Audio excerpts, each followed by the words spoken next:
Hey, good morning, beautiful people. You know what time it is. It's a chat with Rashina. And I want to encourage you, what about your friends? If you've listened to me, watched any of my videos, you know that friendships mean everything to me. People mean everything to me. And a lot of times we go into friendships with unspoken expectations. We go into friendships with assumed expectations.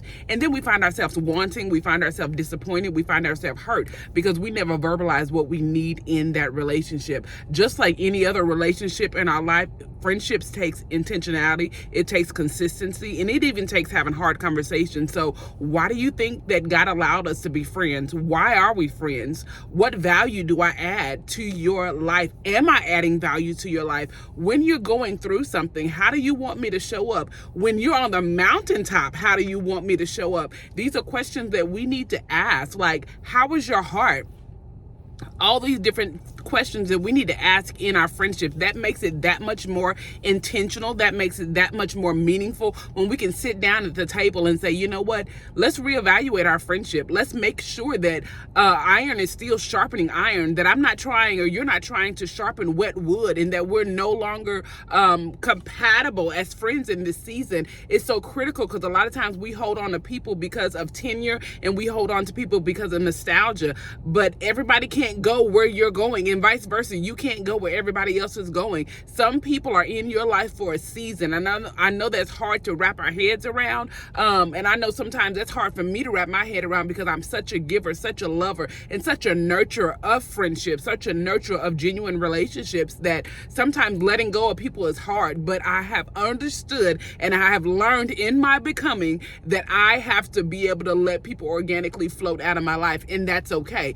Are they bad people? No. Did they do me any harm? No. Seasons have just shifted. They have just changed, and God knows what you need in the season that you need it. So I need you to sit down with your friends and be intentional. Like, are we really friends? And what does that mean to you? What does friendship mean to you? This is what I need out of a friendship. Are you able? Do you have the capacity to give me that, and vice versa? And that's okay, because I honor myself enough, and you should honor yourself enough to have these conversations with your friends. We can't just have friends because we like to do the same things. That is not that is not a makeup for a good friend. When a true friend for me is like, when I'm down and out, they are there. They're like the people in the Bible that opened and tore off the roof to get the paralytic man before Jesus. Like, I need those kind of friends, the kind of friends that says, you don't even have to ask me to pray. I picked you up in the spirit and I begin to intercede for you. Like, when I don't have the words to say, they like, we got you. And even when I'm on the mountaintop, they can celebrate me. Even when I'm in the valley, they can sit with me like Job's friends did for a season. But then they can say, okay, Rashina, you cried long enough. It's time to get up now. So we need those type of friends in our lives. And so I believe that we sow seeds where we want to reap a harvest. Sow seeds where you want to reap a harvest. If you want amazing community, amazing friendship, be amazing community, be amazing friendship. And God is going to honor that and bless you with what you need. So the question is what about your friends?